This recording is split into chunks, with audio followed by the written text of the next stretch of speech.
Boa noite a todos. Sempre é importante, a gente iniciando uma palestra, eu manifestar a vocês o meu profundo agradecimento. Por que o agradecimento? De ter a oportunidade de passar uma mensagem para vocês.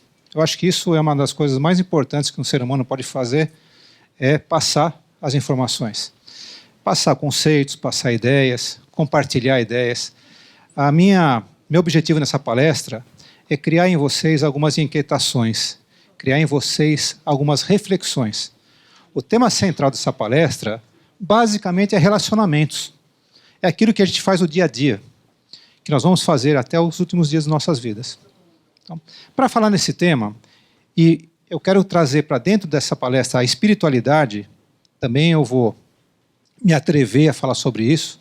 É um tema bastante difícil, um pouco místico, mas eu quero desmistificar isso, desatualizando isso com a parte religiosa. Tá? Como é que nós podemos impedir que uma gota d'água jamais seque? Essa pergunta, no finalzinho, nós vamos respondê-las. Tá? Pense um pouquinho nisso. Como é que a gente pode fazer para que uma gota nunca seque? Bom, para iniciar o nosso trabalho, eu vou dizer para vocês o seguinte: todos nós carregamos na nossa vida 3 malas. Eu fiz de propósito, trouxe 3 quase malas sem alças aqui. Todos nós carregamos 3 bagagens, que eu chamo de CHC. São os nossos conhecimentos, as nossas habilidades e os nossos comportamentos. Conhecimento e habilidade é muito simples de entender. Todos nós, quando vamos aprendendo as coisas na vida, nós vamos agregando os conhecimentos. As habilidades é como é que nós lidamos com esse conhecimento. Pega um caso de um tocador de piano. Ele conhece, ele pratica, ele vai ser um bom pianista conforme ele vai executar aquela habilidade. Vocês trabalham com pessoas, vocês têm habilidades de argumentar, não tem para vender um imóvel. Conhecimento e habilidade é aquilo que praticamente todas as empresas buscam nos seus funcionários. E o grande desafio das empresas é, na hora de recrutar alguém, selecionar alguém, é justamente no comportamento, porque você não consegue, com muita dificuldade, entender os comportamentos das pessoas. Sabe o que as empresas fazem hoje para entender um pouquinho do comportamento dos seus funcionários, ou de novos funcionários? Eles vão observar o que eles escrevem nas redes sociais, para ver se ali demonstra um pouquinho do seu próprio caráter, do seu comportamento. Então, o comportamento é o grande desafio. Por isso que eu coloquei na terceira mala o que eu chamo de caixa preta. Todos nós carregamos na mala do comportamento uma caixa preta. É onde os nossos comportamentos mais sombrios, às vezes, se manifestam. Então, esse é o grande desafio de se relacionar com pessoas. É lidar com os comportamentos. Tá? Eu digo o seguinte, quando eu falo de liderança, e eu preciso abordar um pouquinho de liderança para falar de relacionamentos, porque todos nós, de uma forma ou de outra, exercemos sempre o papel de liderança. No mínimo como pai, como amigo, ou como empresário. Né?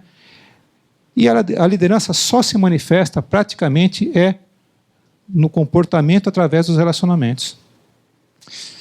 Se eu analisar que fizer uma metáfora que num teatro da vida, né, onde acontecem as relações humanas, é justamente aonde, no palco, que o comportamento se manifesta. Através do quê? Através dos relacionamentos. E por que palco? Porque no palco você está relacionando com alguém. E as pessoas que estão te observando também estão te observando o seu relacionamento. Não é só você. Especialmente quando você se relaciona com alguém, você tem que pensar que muita gente está te observando. Então, essa metáfora é muito oportuna, porque toda vez que você se relaciona com alguém, você tem, muitas vezes, que pensar que algumas pessoas estão observando. E isso é muito importante para os líderes, porque tudo que o líder faz, ele é observado. Tá? Isso é uma coisa interessante. E para a gente poder se relacionar com os outros, nós temos que usar o que nós chamamos de máscaras. Por isso que em psicanálise nós falamos que todos nós, para nos relacionarmos, nós utilizamos as personas. O que são personas? São as máscaras que nós utilizamos para nos relacionar com as pessoas. E é incrível, e não é uma máscara só. Aquele que só usa uma máscara, praticamente é esquizofrênico. Ou é um tremendo de um chato. Por exemplo, o cara é um professor, ele é aquele jeito de professor o tempo todo. Dando aula, com sua família, na cama com a sua mulher, torna-se tremendo chato. Então, o ser humano desenvolveu essas máscaras para poder se relacionar. Só que persona é aquilo que, na realidade, nós não somos, mas nós achamos e os outros acham e pensamos que somos. Então, a maneira como nós nos relacionamos não é a nossa essência. São maneiras para poder simular e relacionar com as pessoas. Então, veja que o relacionamento com o ser humano não é uma coisa muito fácil. E tem duas palavras-chave que são os segredos do relacionamento. Começa com confiança e compromisso.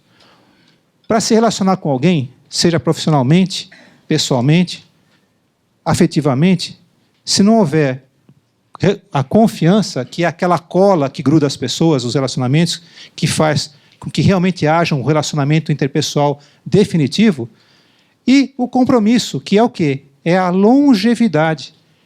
Quanto vai durar esse relacionamento? Então, o relacionamento exige confiança e compromisso. Compromisso, infelizmente, senhores e senhoras, é uma palavra muito fora de moda. Quer ver uma coisa interessante? Eu fiz aqui um degrau que eu chamo de escala dos relacionamentos dos seres humanos hoje, no século XXI. Na contemporaneidade. Quem é mais velho vai ver que é uma outra escala. Se a gente pensar o seguinte, que as pessoas se relacionam afetivamente, de que forma hoje em dia? Hoje os jovens, primeiro, eles conhecem uma menina e viram uma peguete. O que é peguete? É aquela que você pega aí e tal, acabou. Se por acaso ficar interessante, vai virar ficante. Não é assim? Quem tem filho sabe como é que funciona isso. Depois, se tudo correr bem, vai virar o quê? Um namoro. E se tudo correr bem, vai virar o quê? Noivado, juntado e casado. O que muda nessa escala? Justamente o compromisso. Então, comprometimento e compromisso são palavras que hoje são muito pouco utilizados. Então, por isso que nós estamos vendo uma certa falência nos relacionamentos. Outra noção de falência nos relacionamentos humanos, vocês veem como hoje em dia, no século XXI, há muitas décadas atrás, não era comum você ver extravagância com animais. Pessoas que dormem com animais, que se relacionam com animais como se fossem humanos. Né? Que tem um filme muito interessante, muito bonito, inclusive, né? Com o Richard Gere. Há extremos. O que acontece, gente, é que muitas pessoas se apegam por realmente uma falência do relacionamento interpessoal. Vocês já viram falar em relacionamento sintético? Alguém de vocês já ouviu falar de relacionamento sintético? Para vocês terem uma ideia, isso é muito comum hoje em dia. Os consultórios estão cheios de pessoas que se relacionam dessa maneira. Relacionamentos sintéticos são pessoas que elegem um boneco para viver como companheiro. Esse aqui é um caso real, ele não mostra o rosto, mas ele vive com essa Jennifer. Né? Eu conheço terapeutas que lidam com pessoas que convivem com pessoas assim, com bonecos. Então, o relacionamento sintético é uma nova modalidade de relacionamento humano pela dificuldade de se relacionar. Né? Interessante, né, gente? Bom, eu preciso falar para vocês um pouquinho sobre liderança, e eu vou gastar uns 12 minutos para falar de liderança para vocês. Olha só, eu vou ter a pretensão de falar fundamentos de liderança em 12 a 13 minutos. E por que eu falo sobre liderança? Que também é uma coisa hoje muito pouco trabalhada, e poucos líderes hoje são líderes de fato. E vocês têm que, de certa forma, também serem líderes. Liderança, para entender liderança, eu preciso abordar um conceito que Max Weber, um autor na teoria econômica e social, ele desenvolveu muito bem a diferença entre poder e autoridade. Isso, para mim, é um dos principais pilares de liderança. Se você entender isso, você entendeu metade da liderança. Qual é a relação entre poder e autoridade? Poder, gente, é uma faculdade de constranger ou forçar alguém a fazer alguma coisa porque você mandou, mesmo que ela não queira fazer. Isso é poder. Quem está usando o poder, ele usa o poder como uma maneira de fazer algo acontecer, mesmo que a pessoa não queira fazer. Então, ela é uma faculdade. Enquanto que a autoridade não é uma faculdade, é uma habilidade De fazer o quê? Que as coisas aconteçam porque você quer, pela tua influência pessoal. Então, o líder que se baseia em poder, ele tenta conseguir coisas, mas forçando as pessoas a fazerem as coisas. E quem é baseado em cima da autoridade, não. Consegue fazer de tal maneira que a pessoa faça de bom grado. Pela sua influência. Olha, como é que a gente influencia alguém? De que maneira? Como o poder, na verdade, é uma faculdade, ele pode ser roubado, pode ser comprado, pode ser tomado, pode ser herdado.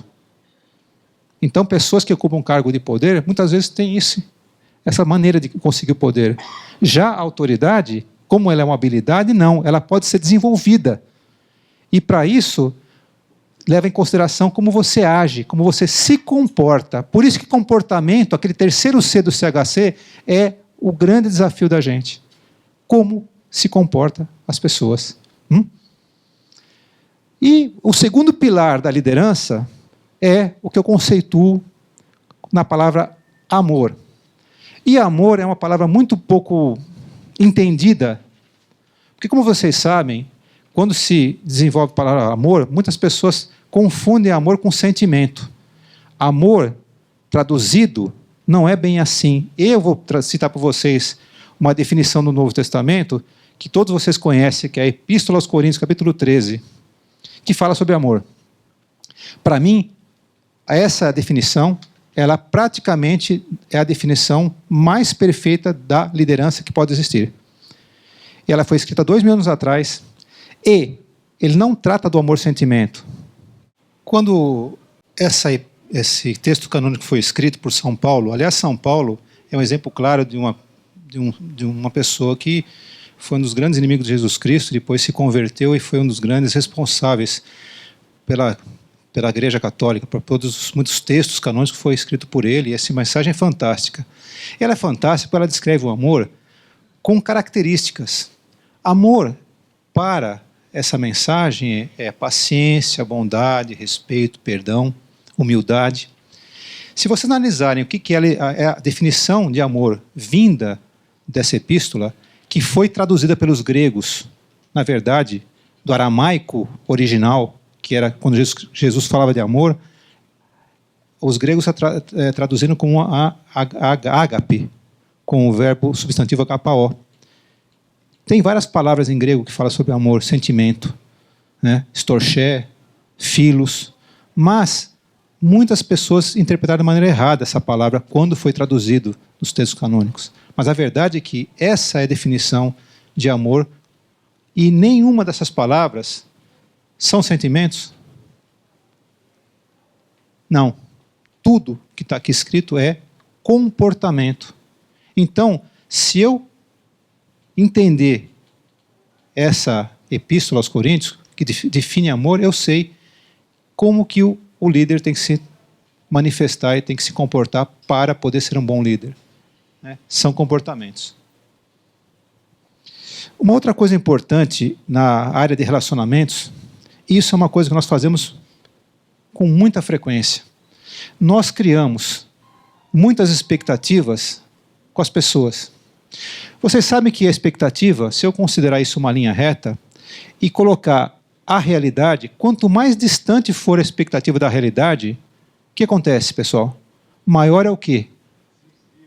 A frustração.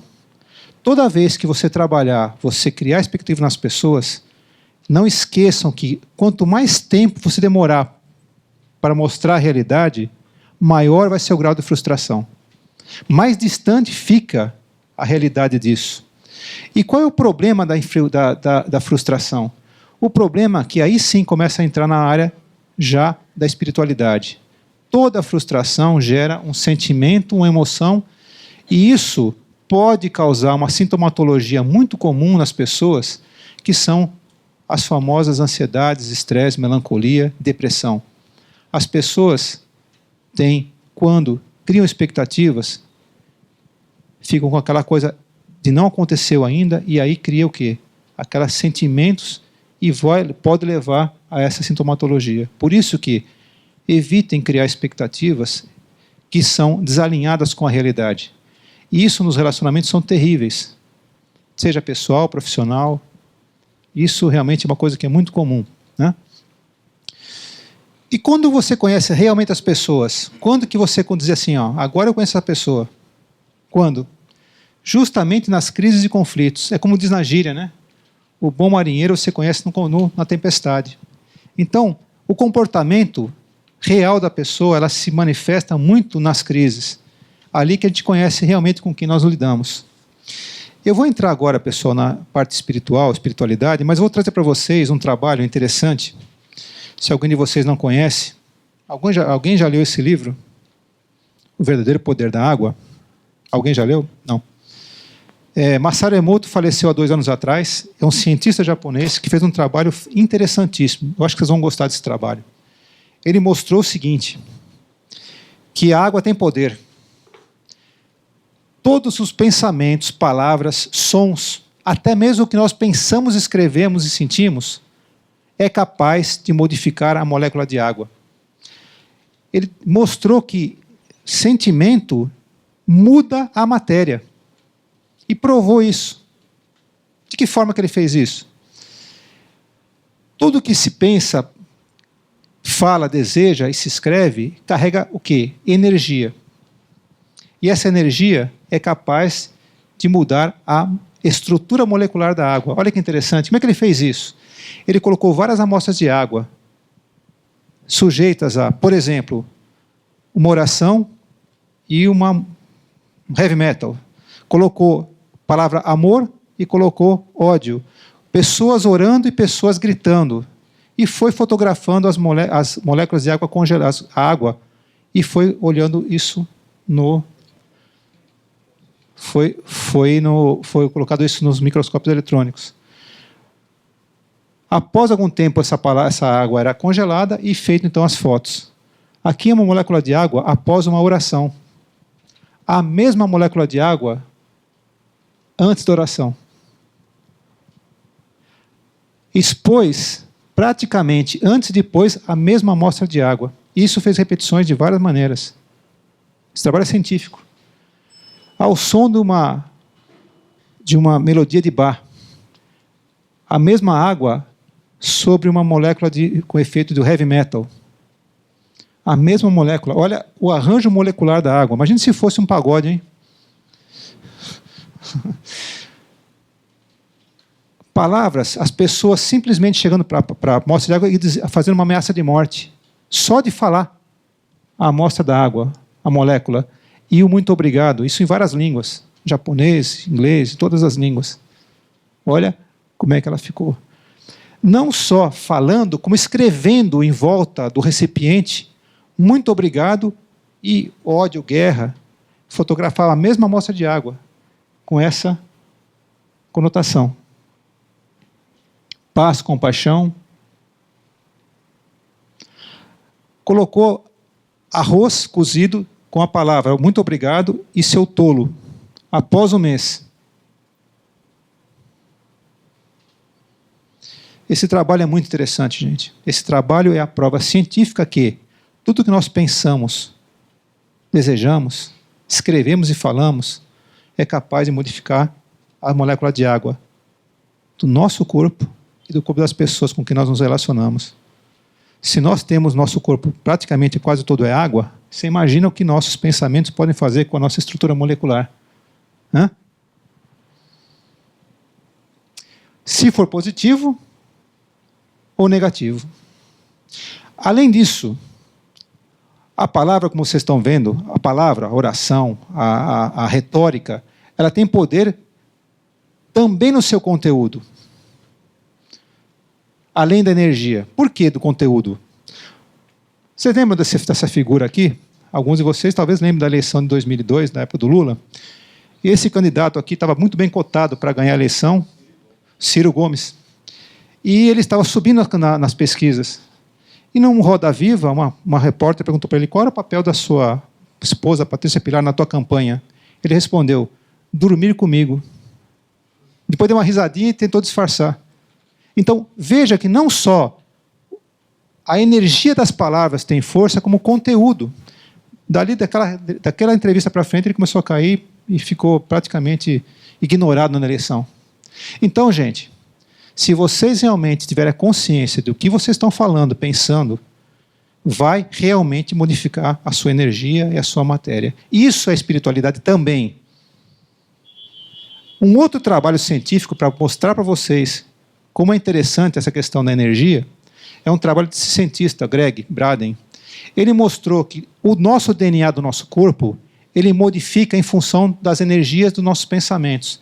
Ele pegou e analisou o DNA de pessoas sujeitas a uma certa exposição emocional.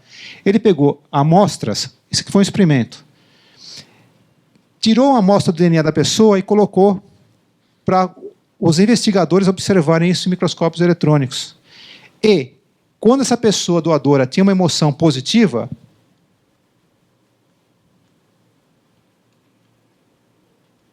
o DNA se alongava. Quando tinha uma emoção negativa, o DNA se recolhia. Puseram essa amostra a 80 km de distância. Na hora que esse doador tinha uma emoção, lá o DNA se alongava ou se encolhia. Então vocês vejam como, se o DNA de uma pessoa... E ele foi além. Num outro experimento, ele pegou o DNA da placenta de uma doadora e deu para 28 investigadores. Esses investigadores, eles agora que estavam observando o DNA, eles eram emocionados. E cada vez que ele tinha uma emoção positiva ou negativa, o DNA da outra pessoa também reagia. Mudava de forma. Se eram emoções positivas, o DNA se alongava. Se eram negativas, alguns códigos genéticos até se apagavam. De outra pessoa. Agora, pessoal, vocês têm noção do que é computador, armazenamento de informações? Vocês têm noção? O que é megabyte, gigabyte, essas coisas? Vocês sabiam que 1 grama de DNA, 1 grama de DNA, é capaz de armazenar 4 trilhões de terabytes? Se vocês não conseguem enxergar esse número, não cabe na nossa cabeça, o DNA, ele é capaz de carregar muita informação. Incalculável. Então, nosso organismo é capaz de carregar muita informação. E é por isso que a gente diz que as células não esquecem traumas. Muito interessante isso. Tem um livro do Paul Pearsall, chama Memória das Células. Esse livro aqui é muito interessante porque ele fez um estudo com pessoas transplantadas. Alguém já viu falar sobre esse livro? Não? Ele pegou várias pessoas que receberam órgãos transplantados e analisou se ela mudava o seu comportamento em função do novo órgão. Não simplesmente porque aquela pessoa tem uma nova oportunidade de viver, mas se havia hábitos que ela não tinha, que ela passou a ter. E ele descreve vários casos de pessoas que mudaram hábitos que não eram comuns delas em função de um novo órgão. Essa garota recebeu o coração e depois de alguns meses começou a ter uma série de pesadelos frequentes com a mesma temática de alguém correndo atrás dela e tentando matá-la com alguma coisa contundente na cabeça. E essa menina foi para os psicólogos e a primeira suspeita que nós temos quando acontece isso é de algum tipo de violência sexual. E não acontecia porque era uma criança muito bem cuidada, não havia nada disso de risco. E o psicólogo começou a tratar essa menina e começou a ver que era recorrente esses sonhos com a mesma pessoa. E resolveu trazer uma pessoa que desenhava o retrato falado dessa pessoa, o sonho. E chegou a uma foto desse suposto agressor nos sonhos. Entregou para a família e ninguém conhecia a pessoa. Levou para os médicos, entregaram para a família da doadora, e essa menina que morreu, que entregou o órgão para ela, foi morta, assassinada, com um golpe na cabeça. E quando viram aquela fotografia falada, identificaram que era o filho do jardineiro. E foi ele mesmo que assassinou a menina. Como é que pode isso? Alguns podem ter um viés espiritual ou espírita, dizendo, eu não vou entrar nesse mérito e nem quero lidar com esse momento agora, a espiritualidade. Mas é provado que as células carregam memórias. E muitas vezes passa para gerações. E hoje há trabalhos científicos que passam, especialmente todos vocês, têm uma influência muito forte das últimas 5 gerações. Hã? Isso é científico. Então, os nossos comportamentos também têm muito a ver com a nossa herança de nossos antepassados. E esse trabalho, são muitos trabalhos científicos que é muito interessante. Aliás, tem inclusive um filme, se vocês quiserem um dia pegar para assistir, que eu gosto demais desse ator Champagne, a Naomi Watts e o Benício Del Toro, chama 21 gramas. É um filme que fala sobre essa temática de um doador. Se vocês tiverem a curiosidade um dia, assistam, que é muito interessante esse filme. Fala justamente de uma coisa muito parecida com o que eu contei da menina. E você sabe por que é 21 gramas chama esse filme? Alguém sabe ter uma ideia por que colocou 21 gramas? Você sabia que quando a pessoa morre, cientificamente ela perde 21 gramas de peso? Diz até que é o peso da alma. Interessante, né? Então esse diretor colocou esse nome no filme para retratar esse caso. Mas é muito interessante esse trabalho. Eu vou um pouquinho além com vocês, para provar o quanto que as células carregam energia e carregam traumas. Vocês conhecem essa moça aqui? Conhece, né? Richthofen. Fica mais fácil atrás da grade, né? Vocês sabiam de quem que ela neta? Quem é o avô dela? Algum de vocês já ouviram falar nesse Manfred von Richthofen? O avô dela foi um dos maiores sanguinários nazistas, chamado Barão Vermelho. Eu quero dizer que muitas vezes, geneticamente, há uma predisposição das pessoas. Então, o autoconhecimento já é uma grande ferramenta para você lidar. Se eu tenho uma história na família, por exemplo, de alcoólatras, eu tenho uma grande predisposição a ser alcoólatra. Se eu tenho uma herança genética, porque as células que a gente carregam energia, carregam memórias. E eu vou mais além. Se eu pegar o princípio da humanidade, e quem tem algum fundo religioso sabe que toda a história do cristianismo, do judaísmo, começa com Abraão. Abraão. E você sabe que Abraão, segundo a Torá, que são os Gênesis, fala sobre esse assunto. Abraão teve uma mulher chamada Sara, que não tinha filhos. E então, Sara resolveu dar para Abraão a sua escrava, Agar, do qual gerou um filho chamado Ismael.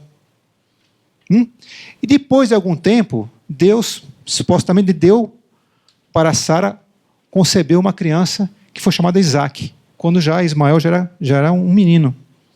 E aí, então, ele foi expulso da tribo, o menino Ismael com a sua mãe Agar, por influência da Sara. E você sabe que todo o cristianismo, são descendências do rei Davi, de Salomão. Jesus Cristo era descendente de Salomão, né? Da linhagem do rei Davi. E vocês sabem que Maomé é descendente de Ismael, ele não morreu no deserto? Não é para a gente pensar um pouquinho sobre todo o ódio gerado entre palestinos, entre muçulmanos e o próprio judaísmo, como tem um fundo que é quase que secular. Então, a gente não pode menosprezar que as pessoas, quando têm problemas, têm relações, têm conflitos, carregam essa energia, que podem passar por gerações e gerações. Agora eu vou entrar num assunto um pouquinho mais elaborado, que é o consciente e o inconsciente. Por que eu vou tocar nesse assunto? Para falar do inconsciente, gente, eu vou usar uma metáfora. Imagina que essa bola, esse círculo, aqui dentro, todo o nosso conhecimento é acumulado num círculo. Quanto mais você aprende, mais esse círculo se expande. Então, quando você analisa que o crescimento do conhecimento ele é expansivo, a fronteira que ele tem do desconhecido, cada vez que ele mais sabe, maior o perímetro do desconhecido. Então, na verdade, gente, quanto mais nós conhecemos as coisas, mais nós temos a consciência do desconhecido. Isso é um fato. Então, as pessoas arrogantes esquecem que quanto mais ele sabe, mais ele tem a aprender. E o inconsciente e o consciente é uma relação muito semelhante. Porque do lado de fora é muito maior do que o lado de dentro. Aliás, infinitamente maior. Quando eu falo do inconsciente, eu quero que vocês me ajudem e façam um exercício. Imagina você, um exercício imaginativo, que você está no meio do oceano, numa noite escura, sem céu, num barco, sem nenhuma luz, uma escuridão total, nenhuma estrela, nada. E você vai lá e acende uma vela. Aqui eu posso representar o consciente como a luzinha da vela e toda a escuridão como o inconsciente. Não só em cima do oceano, mas todo o universo. O inconsciente é algo realmente muito maior do que nós tenhamos capacidade de imaginar. E existe o inconsciente, que eu chamo de inconsciente meu, pessoal, familiar e coletivo. O inconsciente coletivo é de toda a humanidade. Como é que você me explica que uma criança de 1 ano, engatinhando, se ele encontrar um leão e uma serpente, por que ela foge da serpente e não do leão? Toda a informação genética está armazenada no ser humano primitivamente, porque está no inconsciente coletivo dessa criança, desse ser. Então nós somos afetados por toda uma quantidade de inconsciente coletivo, o nosso pessoal e o nosso familiar. Olha o que interfere nos nossos relacionamentos. Nós temos que ter consciência que dentro do nosso inconsciente, uma vastidão de informações acontecem. Vocês sabem que a mente do ser humano, nossa mente, é capaz de processar 400 bilhões de bits por segundo. É o nosso processador. Só que, a nível consciente, só 2.600 bits. Eu estou falando com vocês agora, a minha consciência é capaz de ver cada detalhe dessa sala, mas eu não tenho consciência, ela está armazenando isso. Está jogando para o inconsciente. Em algum dia, em algum sonho, alguma coisa aflora. De coisas que eu não tenho consciência, mas está no meu inconsciente. Espiritualidade é um tema que muitas pessoas confundem com religião. Inclusive, se vocês são plugados na televisão, vocês veem que, por exemplo, a dramaturgia explora muito espiritualidade com fundo religioso. A Globo fez isso nos últimos anos, e eu trouxe aqui muitas novelas que ultimamente passou.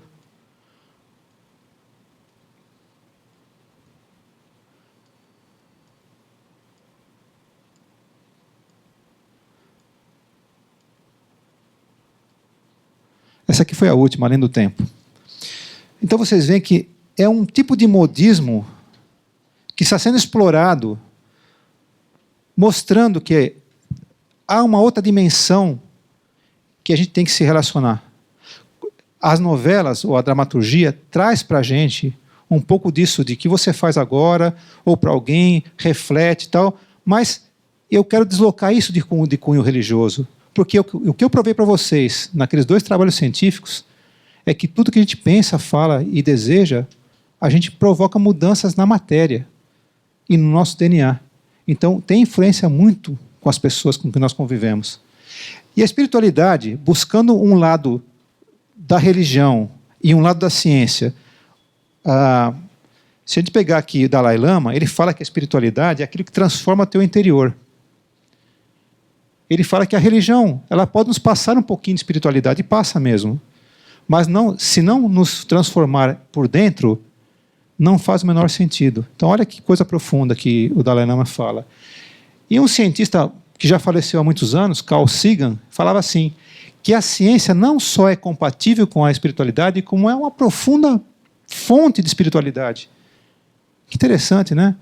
Como a gente começa agora, com essas informações, com esses estudos, com esses trabalhos científicos, a gente tem toda a prova que nós precisávamos para poder dizer a importância disso. Mas eu vou simplificar e vou dizer o seguinte, espiritualidade é alguma forma que a gente não consegue ver, de energia que nos conecta entre nós, através de pensamentos, emoções e sentimentos. Pensamentos é o ponto inicial de tudo. Você pensa, se emociona e tem um sentimento. O sentimento que causa toda essa energia que vai mover as pessoas. Como é que a espiritualidade se manifesta na prática? A mais importante e a mais perceptível para vocês é a sincronicidade. É aquilo que a gente chama de coincidência, mas que é muita coincidência. Que a gente fica bobo de acontecer. Quantos de vocês devem ter exemplos na vida de vocês de coisas que aconteceram quando você fala, poxa, mas que coincidência, né? Isso é um tipo de sincronicidade. Eu vou dar um exemplo para vocês na humanidade de sincronicidade, como que ela acontece na vida e a importância.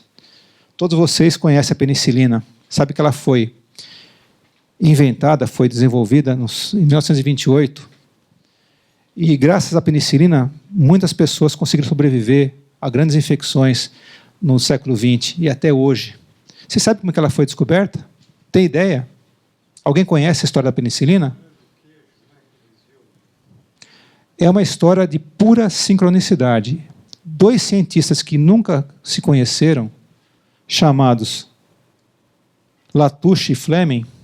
Fleming era um pesquisador que trabalhava com o desenvolvimento de uma forma de encontrar um produto que matasse estafilococcus, uma bactéria muito comum e extremamente agressiva. E ele desenvolvia há muitos anos, ele tinha um laboratório em Londres. E Latouche tinha um laboratório a quilômetros de distância, eles nem se conheciam, que trabalhava com fungos. E por algum motivo desses da vida, que a gente não sabe, com mistério, ele teve que se mudar. E, por acaso, se mudou num laboratório embaixo de Fleming, que ele nem sabia que em cima era Fleming. E, poucos dias depois que ele estava no laboratório,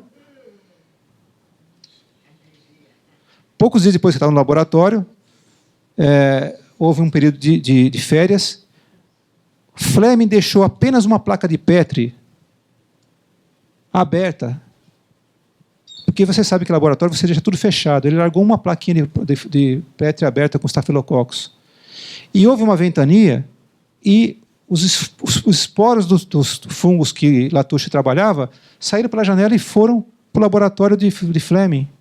E justamente aquela placa de Petri foi contaminada. E justamente por ser férias, ele voltou depois de alguns dias. Se ele tivesse voltado no dia seguinte, ele ia lavar e não ia ver nada.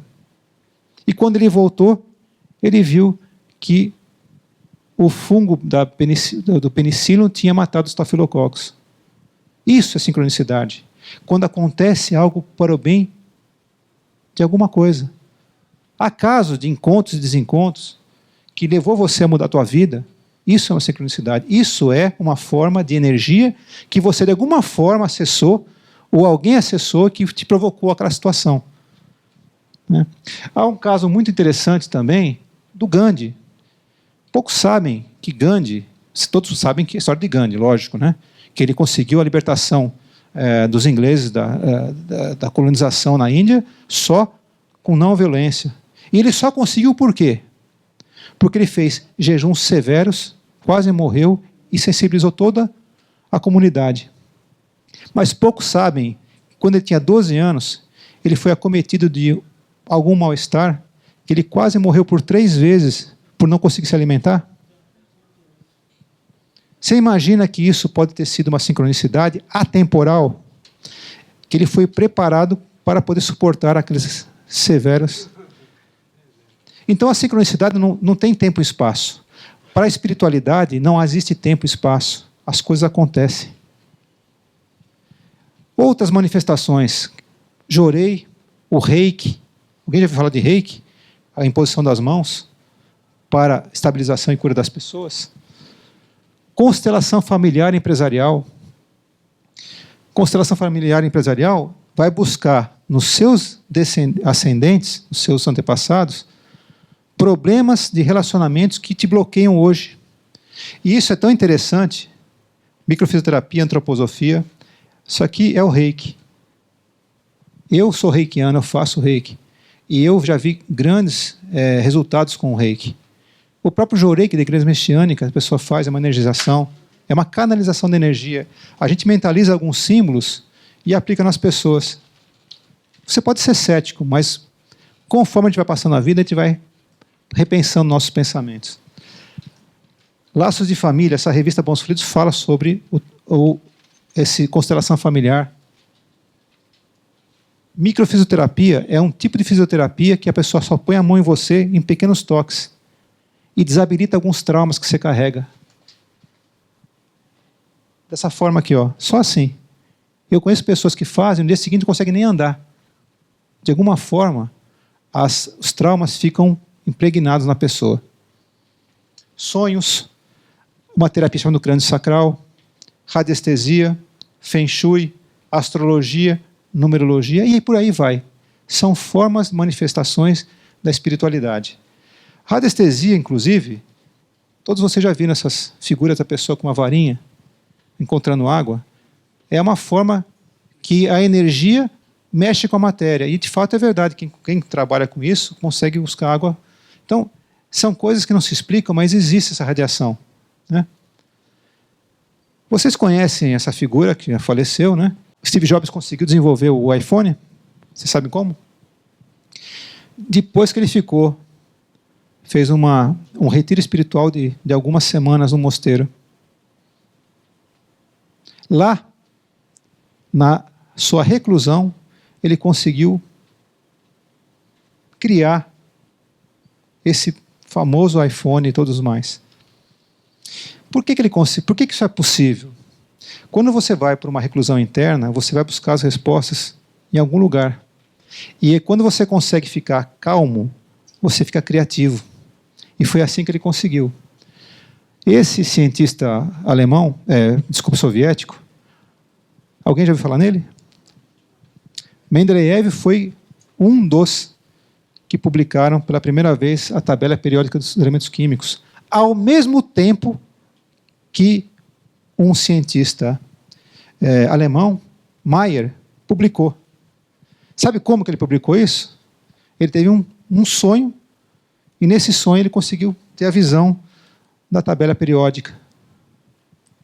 Como é que ele conseguiu isso? Esse indiano, que nasceu no século XIX e morreu no século XX, era um menino pobre, não fez faculdade, e foi um dos maiores matemáticos do século XX. Na concepção indiana, esse garoto era capaz de acessar o que eles chamam de registros akáshicos. São informações que, de alguma forma, estão contidas no éter. Isso é o que significa céu e espaço em sânscrito. Ele teve acesso a informações, né? E isso, de certa maneira, são informações que sempre existiram e vão existir. E algumas pessoas conseguiam acessar, de alguma forma, através da espiritualidade, essas informações. Como Einstein também chegou às informações através de sonhos. Einstein não era um brilhante cientista, ele era um cientista muito bom, mas ele só desenvolveu suas teorias da relatividade com acesso a como se tivesse um armazém. Aliás, hoje em dia, se você pegar o seu celular hoje, de onde vocês estão, você consegue acessar o mundo todo de informação através das nuvens. Não é? Não é interessante? Imaginem isso. Conseguir fazer isso sem um gadget. Então, é interessante como hoje em dia isso é possível.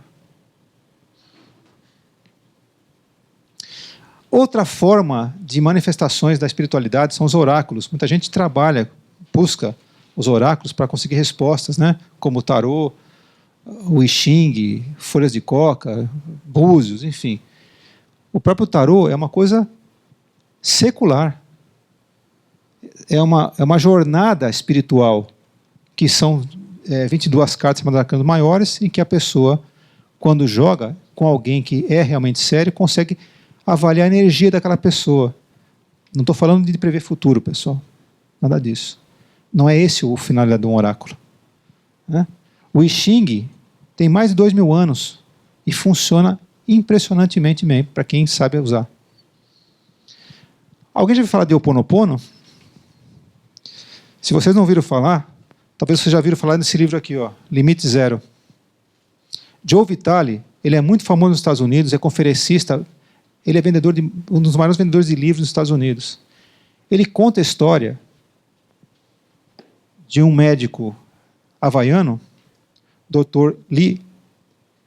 Hugh Lee, que é um médico que trabalha com a desabilitação dos traumas das pessoas, simplesmente fazendo uma oração de 4 palavras. Sinto muito, por favor, me perdoa, obrigado e eu te amo. Esse livro mostra que só o fato de você pedir com o coração para que essas energias se vão, você consegue desabilitar muitos traumas que você carrega de famílias. Se você não acreditar, não estou dizendo isso. É um livro e que muita gente hoje segue essa técnica de desabilitação de traumas. O que eu chamo de um ser consciente? O ser consciente, na verdade, para mim, são aquelas pessoas que se preocupam com o que falam e o que pensam. Como pensam e como falam com as pessoas. Por quê? Porque depende do que ele fala, da maneira como ele fala, vai gerar um sentimento. E esse sentimento que ele tem vai gerar o quê? Se for negativo, um desequilíbrio de energia. E vai provocar o que eu chamo de doenças psicossomáticas. Doenças que são causadas pela nossa psique, que se transformam em doenças reais. Hoje, nós estudamos isso e todas as doenças são psicossomáticas, todas. Mesmo a AIDS, todas. Parte do quê? De um desequilíbrio energético que a pessoa tem, que vai provocar, com o tempo, uma alteração celular que vai provocar uma doença séria.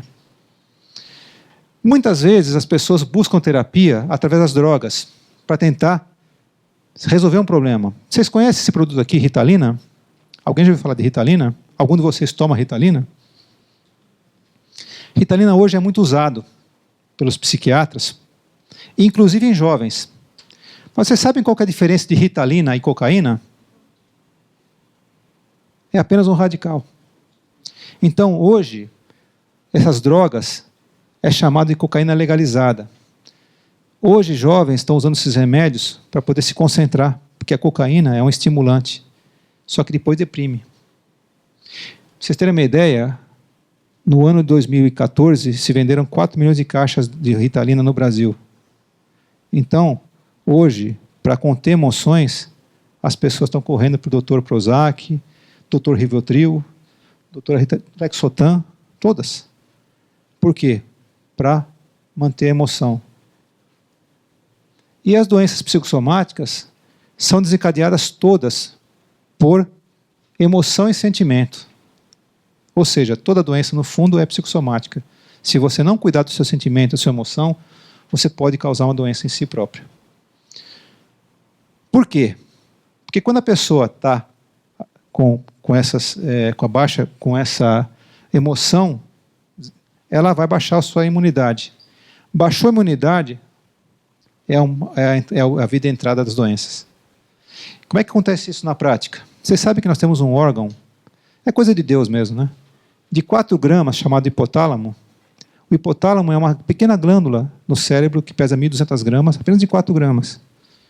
Que quando você tem uma emoção, um sentimento, ele tem, através de células neurosecretoras, ela estimula a hipófise.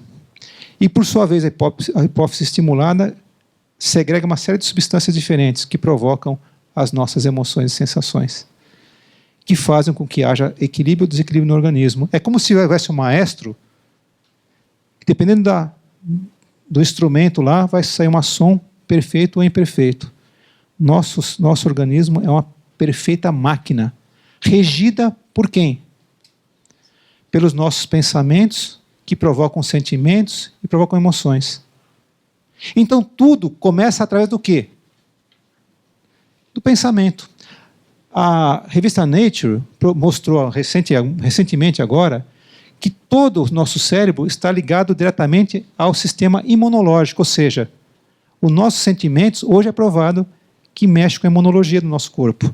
Se vocês analisarem essa fotografia dessa ressonância magnética, o que está em vermelhinho lá são os vasos linfáticos caminhando lado a lado com os vasos sanguíneos. Ou seja, pensou, se emocionou, teve sentimento, você está alterando o seu organismo. Então as pessoas ficam doentes, elas falam assim, mas por que eu fiquei doente? A pergunta não é por que eu fiquei doente, a pergunta é, para que que eu fiquei doente? Por que eu trouxe uma doença para mim mesmo? Por um desequilíbrio energético. Então, como eu falei, tudo começa no pensamento. É o pensamento maestro de toda a nossa vida. Se você conseguir abaixar ou manter as suas ondas cerebrais na quietude, você consegue ter saúde e criatividade. Se você fizer um exame de magnetoencefalografia e você tiver várias fases de agitação, você sabe que nossas ondas cerebrais, as principais são essas. E vocês lembram que da escola, né, do nosso secundário lá, as ondas são comprimento, amplitude e frequência. Se eu começo a ficar numa baixa frequência, eu consigo baixar minha frequência e aumento minha imunidade. E é dito claramente que a maior criatividade das pessoas são nos momentos de ócio, quando elas estão tranquilas. É naquele momento que nosso amigo Steve Jobs ficou lá no mosteiro que ele conseguiu ser criativo. As ondas alfa, por exemplo, são aquelas que você consegue ter criatividade, melhorar a intuição e a memória. São de baixa frequência. Então, o nosso cérebro ele emite todos os tipos de frequência. E segundo os especialistas, e quem fala muito nisso aqui é o Augusto Cury em todos os seus livros, síndrome do pensamento acelerado, que é o grande veneno dos nossos jovens. Você é tão estimulado a ter que pensar, que você não tem mais aquela frequência baixa. Então, o tempo todo você está em estresse. Isso é muito problemático. Se a gente for buscar nas escrituras, até nas escrituras se falava, nos textos canônicos, quando meu coração se desvedou, senti picada nos meus rins. Vocês sabem que o grande problema de cólica renal é quando você passa surtos de raiva e de melancolia. Eu, que por quase 3 anos fiquei tomando conta no hospital, eu realmente pude constatar várias coisas como isso. Pessoas que tinham certas patologias ligadas a sentimentos exatamente aqueles. Coração em paz dá vida ao corpo, a inveja apodrece os ossos. Sentimentos de inveja são extremamente danosos para o sistema ósseo. Não deixe nenhuma amargura em seu coração, pois ela contaminará todas as pessoas que vivem com você. Como quem diz, a nossa energia passa para as pessoas. Para mim, é o que eu mais gosto de Mateus 10,36. Os piores inimigos do homem estarão dentro de sua própria casa. Se a gente fizer isso uma análise ou uma interpretação metafórica, nosso pior inimigo somos nós mesmos. São os nossos pensamentos. Nesse livro de Jeff Levin,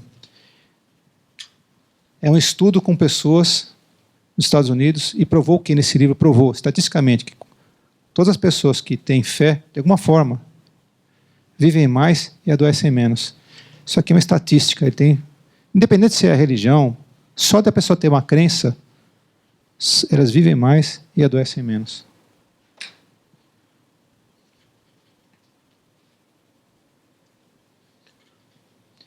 Falando em doenças ainda, Steve Jobs, vocês sabem que ele morreu de quê?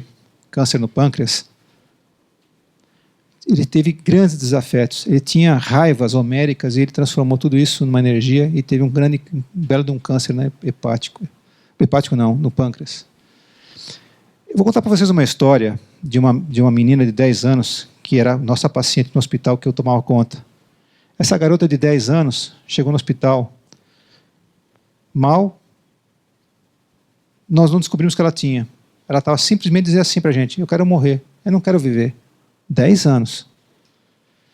E ficou internada uns dias e não melhorava, e todos os exames não acontecia nada, ela não tinha nada clinicamente, só queria morrer. Chamei a assistente social, falei: investiga se ela não é vítima de abuso. Foi ver, ela morava com a avó, a mãe abandonou, e eu chamo a ginecologista. Observou e viu que a menina não tinha o ímã rompido, mas era provavelmente vítima de violência sexual. Mas não importa, tinha uma origem. E ela querendo morrer, e passou dias, a gente não conseguia tirar essa menina desse quadro depressivo e com febre e tal, e não se descobria que essa menina tinha. Um dia, na minha sala, na administração, a médica chegou em mim, bateu na porta branca, falou: Fábio, você não sabe o que aconteceu com essa menina, com a Édria. O que aconteceu? Está na UTI.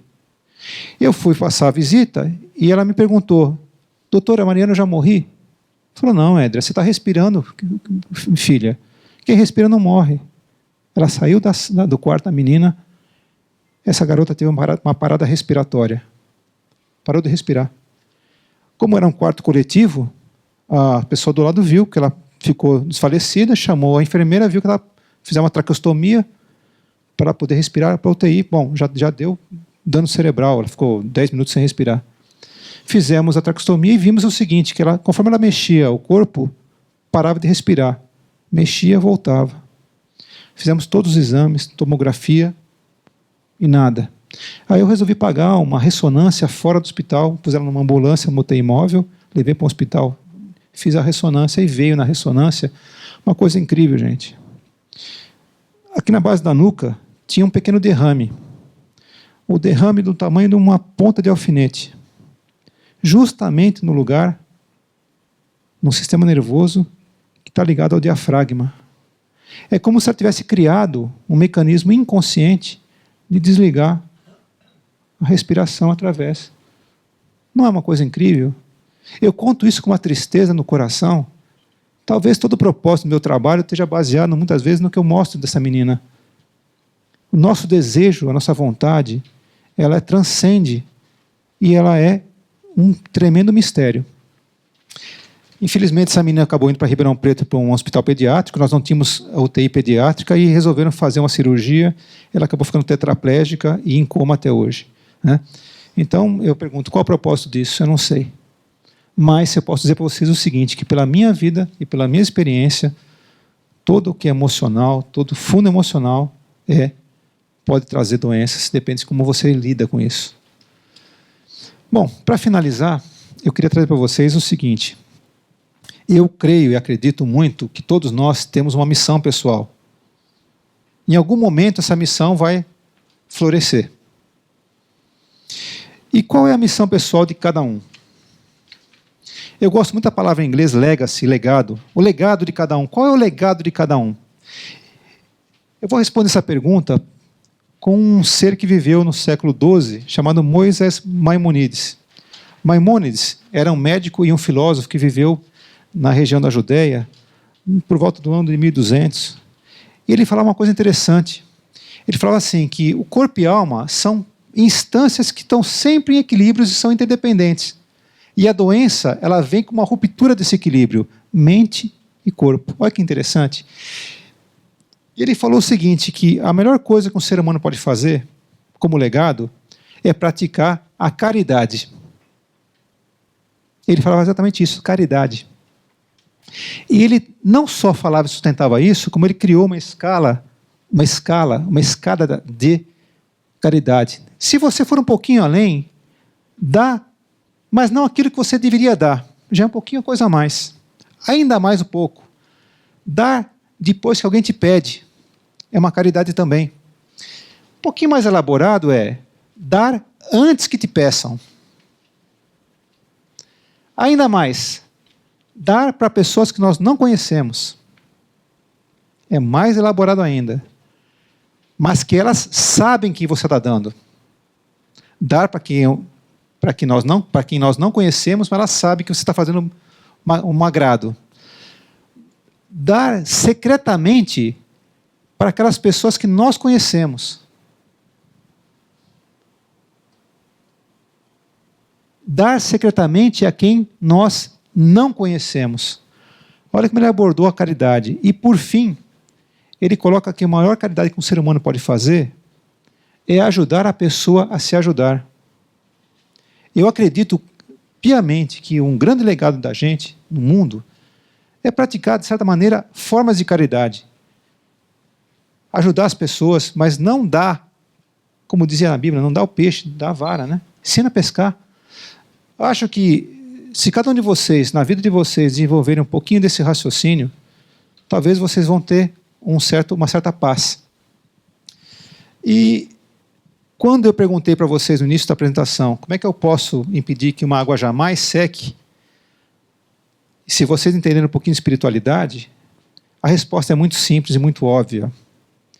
É jogando essa gotinha no mar. Isso é espiritualidade. Nós somos parte de um todo. E um todo que se relaciona de uma maneira que nós não observamos, que nós não conhecemos, mas existe uma relação interna. Talvez eu traga para cá, nesse evento, da minha formação profissional. Eu sou formado em agronomia, embora eu exerça outras atividades. Eu só vou finalizar isso com uma...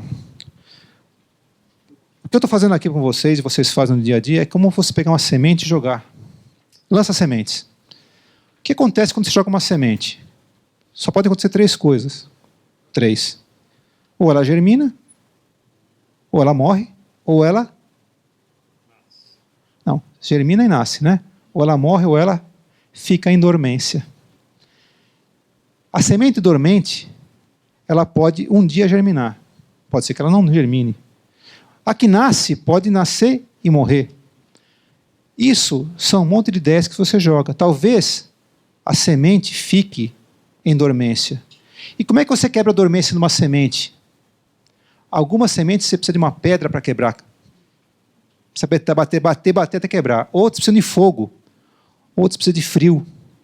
Outras precisam ser engolidas por um animal, passar pelo trato intestinal, literalmente, passar no meio das fezes, ser defecada para que ela seja germinada. Então, eu não gosto de pessoas que se reclamam que, porque a vida me judiou. Gente, todos nós passamos por situações de aprendizado. Se o que eu jogar de semente hoje nascer 1 ou 2, já fiz uma grande coisa. Talvez não caia a ficha algumas coisas que a gente fale hoje. Talvez em algum tempo, alguma coisa faça sentido. Não importa. O que importa é que o tema é um tema bastante complexo e a espiritualidade é um tema bastante empírico para se falar. Basicamente era isso, pessoal. Eu quero agradecer a vocês, espero que eu tenha passado um pouquinho do que a gente pretendeu falar sobre espiritualidade e relacionamentos. Tá? Muito obrigado.